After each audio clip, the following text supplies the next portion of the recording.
My neighbors aren't like me. They do things I find distasteful, stupid, ridiculous.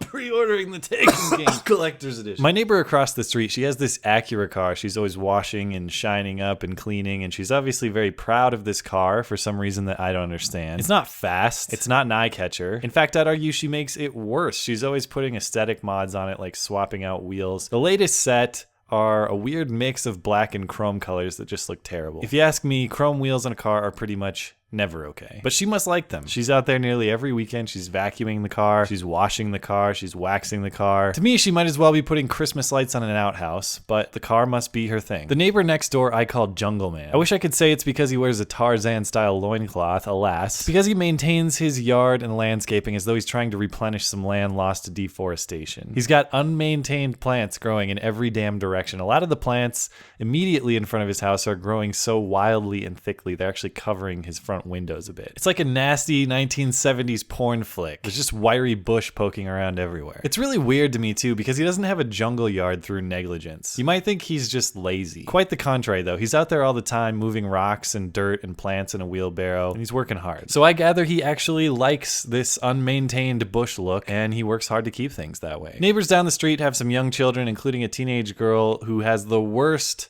pastime around, rollerblading. I see those kids rollerblading down the street all the time. When I was a teenager skateboarding every day after school, we used to give the rollerbladers hell. Now that I'm 27, it's not really acceptable for me to yell at teenage girls. Hey, get the hell out of here, you goddamn fruit booters! So I keep my mouth shut, but the unrestricted teenager inside of me will never understand why someone would choose to rollerblade. So yeah, my neighbors do stuff I don't like. More accurately, they do things I don't choose to do, or they have tastes that don't suit my own. But you know what I've never done? I've never walked over to the car lady and said, hey, so you know what? This car pretty much sucks. You should probably trade it in for a better one. I've never walked up to Jungle Man and said, wow, this landscaping looks like shit.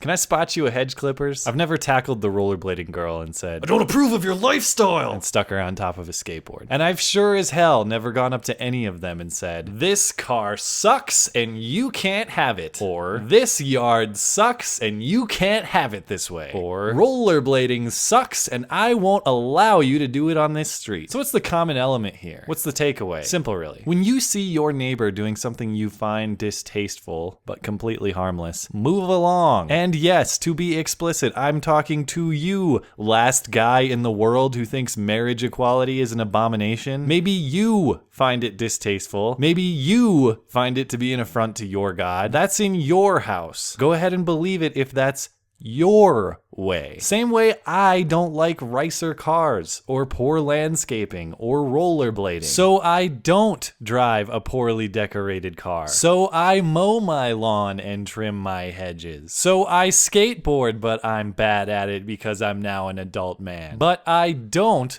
propose to make driving a shitty car illegal, or crappy landscaping illegal, or rollerblading illegal. Well, you know, I don't think you actually have a constitutional right to rollerblade. I don't know. We could probably pass a law. No, not even rollerblading. I don't propose to demean those people's lives with a second-class legal standing. Why? Because their characteristics and lifestyles and choices and tastes have zero impact or harm on my life. And if you seek to control the harmless characteristics and lifestyles and choices and tastes of others, well, you can go ahead and fuck right off with the other backward and extinct ideologies of yesterday. And if that sounds harsh to you, consider this. You're only upset because you're hearing somebody else tell you how to live your life. Sounds familiar? Thanks as always for listening and for supporting this series. Always appreciate the thoughtful discussion below and on Twitter at Skag_3. We'll see you there. Okay. Thanks. Bye.